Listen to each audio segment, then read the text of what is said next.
My fellow Americans, 4 years ago, we launched a great national effort to rebuild our country, to renew its spirit, and to restore the allegiance of this government to its citizens. In short, we embarked on a mission to make America great again for all Americans. As I conclude my term as the 45th President of the United States, I stand before you truly proud of what we have achieved together.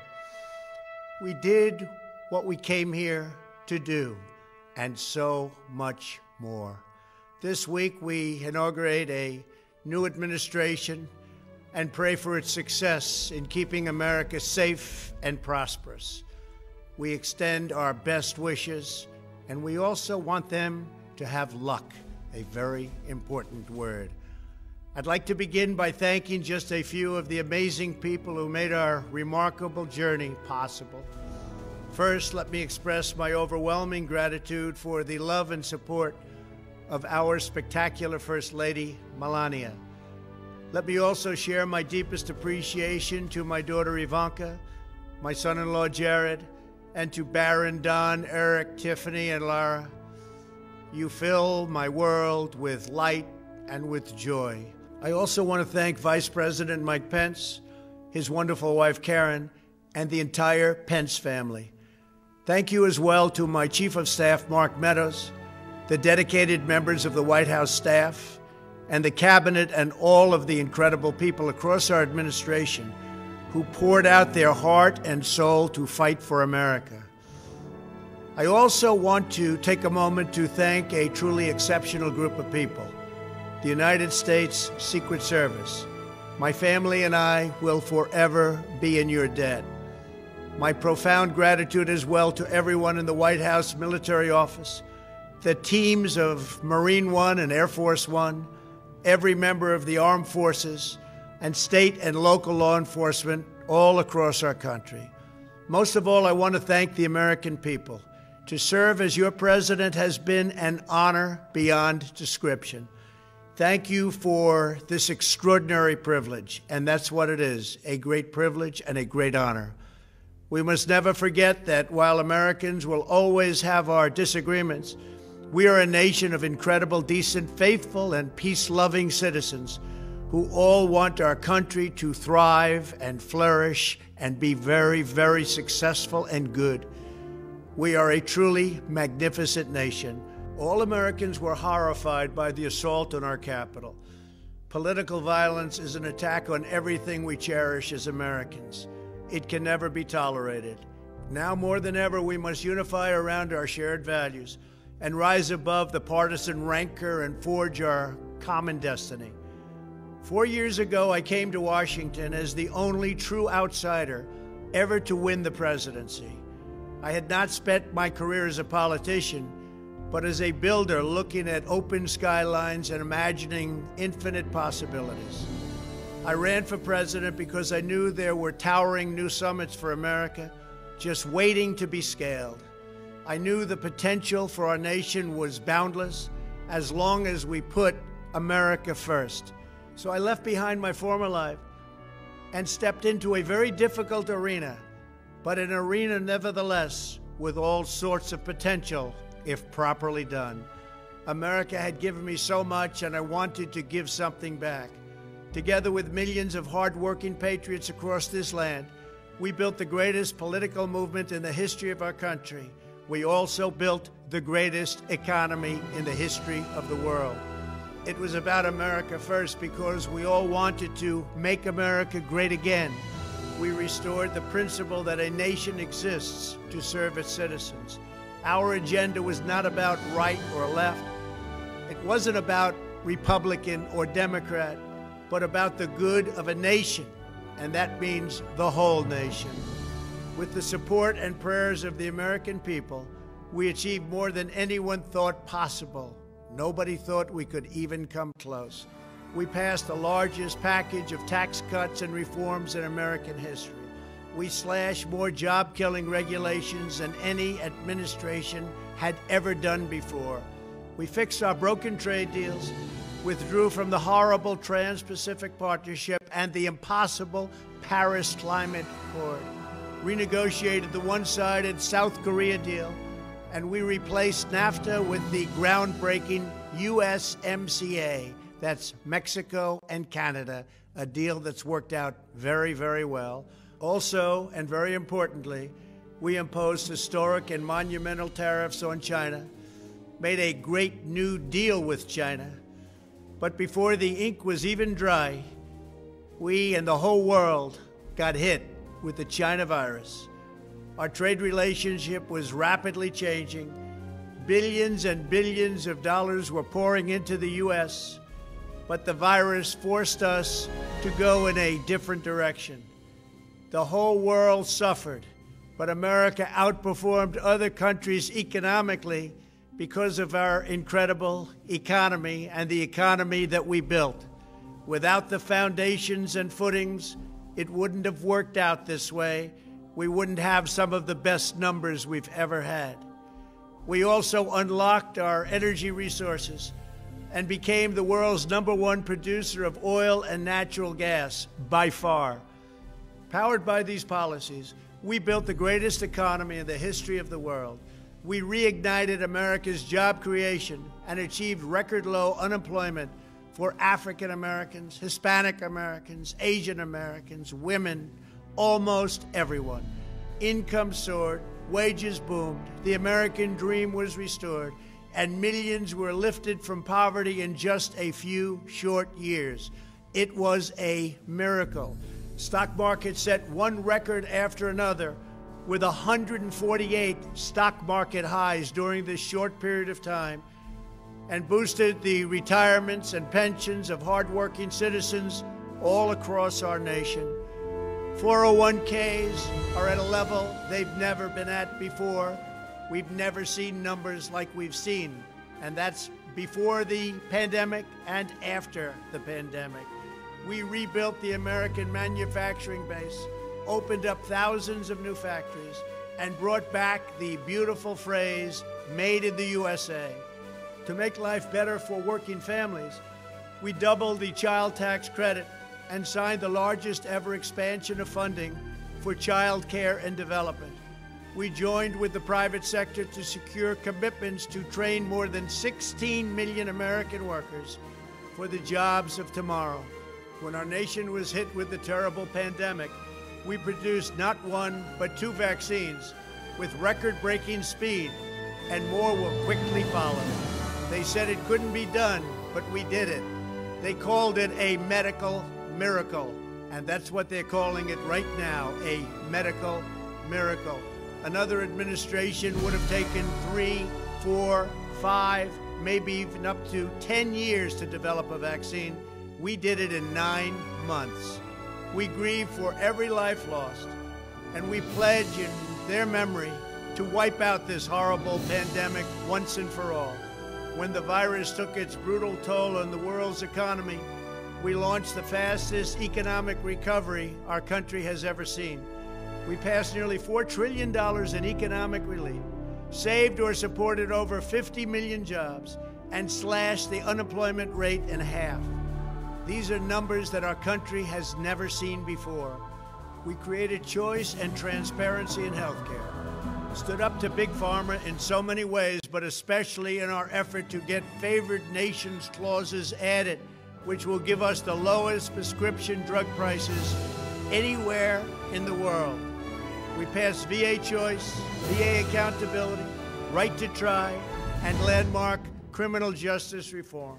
We confirmed 3 new justices of the United States Supreme Court. We appointed nearly 300 federal judges to interpret our Constitution as written. For years, the American people pleaded with Washington to finally secure the nation's borders. I am pleased to say we answered that plea and achieved the most secure border in U.S. history. We have given our brave border agents and heroic ICE officers the tools they need to do their jobs better than they have ever done before, and to enforce our laws and keep America safe.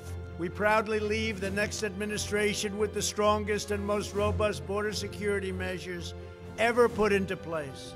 This includes historic agreements with Mexico, Guatemala, Honduras, and El Salvador, along with more than 450 miles of powerful new wall. We restored American strength at home and American leadership abroad. The world respects us again. Please don't lose that respect. We reclaimed our sovereignty by standing up for America at the United Nations and withdrawing from the one-sided global deals that never served our interests. And NATO countries are now paying hundreds of billions of dollars more than when I arrived just a few years ago. It was very unfair.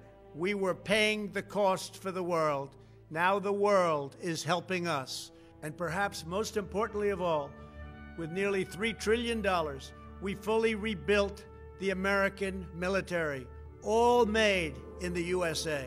We launched the first new branch of the United States Armed Forces in 75 years, the Space Force. And last spring, I stood at Kennedy Space Center in Florida and watched as American astronauts returned to space on American rockets for the first time in many, many years. We revitalized our alliances and rallied the nations of the world to stand up to China like never before. We obliterated the ISIS caliphate and ended the wretched life of its founder and leader, al-Baghdadi. We stood up to the oppressive Iranian regime and killed the world's top terrorist, Iranian butcher Qasem Soleimani. We recognized Jerusalem as the capital of Israel and recognized Israeli sovereignty over the Golan Heights. As a result of our bold diplomacy and principled realism, we achieved a series of historic peace deals in the Middle East. Nobody believed it could happen. The Abraham Accords opened the doors to a future of peace and harmony, not violence and bloodshed. It is the dawn of a new Middle East, and we are bringing our soldiers home. I am especially proud to be the first president in decades who has started no new wars. Above all, we have reasserted the sacred idea that in America, the government answers to the people. Our guiding light, our North Star, our unwavering conviction has been that we are here to serve the noble, everyday citizens of America. Our allegiance is not to the special interests, corporations, or global entities. It's to our children, our citizens, and to our nation itself. As president, my top priority, my constant concern, has always been the best interests of American workers and American families. I did not seek the easiest course. By far, it was actually the most difficult. I did not seek the path that would get the least criticism. I took on the tough battles, the hardest fights, the most difficult choices, because that's what you elected me to do. Your needs were my first and last unyielding focus. This, I hope, will be our greatest legacy. Together, we put the American people back in charge of our country. We restored self-government. We restored the idea that in America, no one is forgotten because everyone matters and everyone has a voice. We fought for the principle that every citizen is entitled to equal dignity, equal treatment, and equal rights because we are all made equal by God. Everyone is entitled to be treated with respect, to have their voice heard, and to have their government listen. You are loyal to your country, and my administration was always loyal to you. We worked to build a country in which every citizen could find a great job and support their wonderful families. We fought for the communities where every American could be safe and schools where every child could learn. We promoted a culture where our laws would be upheld, our heroes honored, our history preserved, and law-abiding citizens are never taken for granted. Americans should take tremendous satisfaction in all that we have achieved together. It's incredible. Now, as I leave the White House, I have been reflecting on the dangers that threaten the priceless inheritance we all share. As the world's most powerful nation, America faces constant threats and challenges from abroad. But the greatest danger we face is a loss of confidence in ourselves, a loss of confidence in our national greatness. A nation is only as strong as its spirit. We are only as dynamic as our pride. We are only as vibrant as the faith that beats in the hearts of our people. No nation can long thrive that loses faith in its own values, history, and heroes, for these are the very sources of our unity and our vitality. What has always allowed America to prevail and triumph over the great challenges of the past has been an unyielding and unashamed conviction in the nobility of our country and its unique purpose in history. We must never lose this conviction. We must never forsake our belief in America. The key to national greatness lies in sustaining and instilling our shared national identity. That means focusing on what we have in common, the heritage that we all share. At the center of this heritage is also a robust belief in free expression, free speech, and open debate. Only if we forget who we are and how we got here could we ever allow political censorship and blacklisting to take place in America. It's not even thinkable. Shutting down free and open debate violates our core values and most enduring traditions. In America, we don't insist on absolute conformity or enforce rigid orthodoxies and punitive speech codes. We just don't do that. America is not a timid nation of tame souls who need to be sheltered and protected from those with whom we disagree. That's not who we are. It will never be who we are. For nearly 250 years, in the face of every challenge, Americans have always summoned our unmatched courage, confidence, and fierce independence. These are the miraculous traits that once led millions of everyday citizens to set out across a wild continent and carve out a new life in the Great West.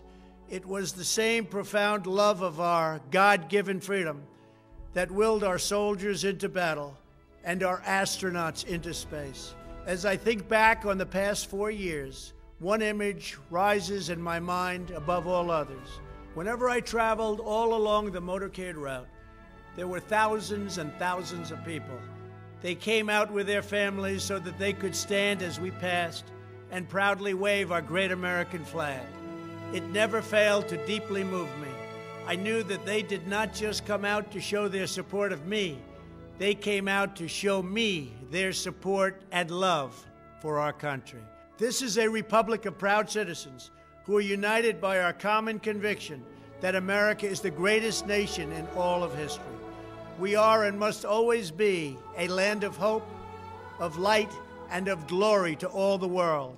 This is the precious inheritance that we must safeguard at every single turn. For the past 4 years, I have worked to do just that. From a great hall of Muslim leaders in Riyadh to a great square of Polish people in Warsaw, from the floor of the Korean Assembly to the podium at the United Nations General Assembly, and from the Forbidden City in Beijing to the shadow of Mount Rushmore, I fought for you, I fought for your family, I fought for our country. Above all, I fought for America and all it stands for, and that is safe, strong, proud, and free. Now, as I prepare to hand power over to a new administration at noon on Wednesday, I want you to know that the movement we started is only just beginning.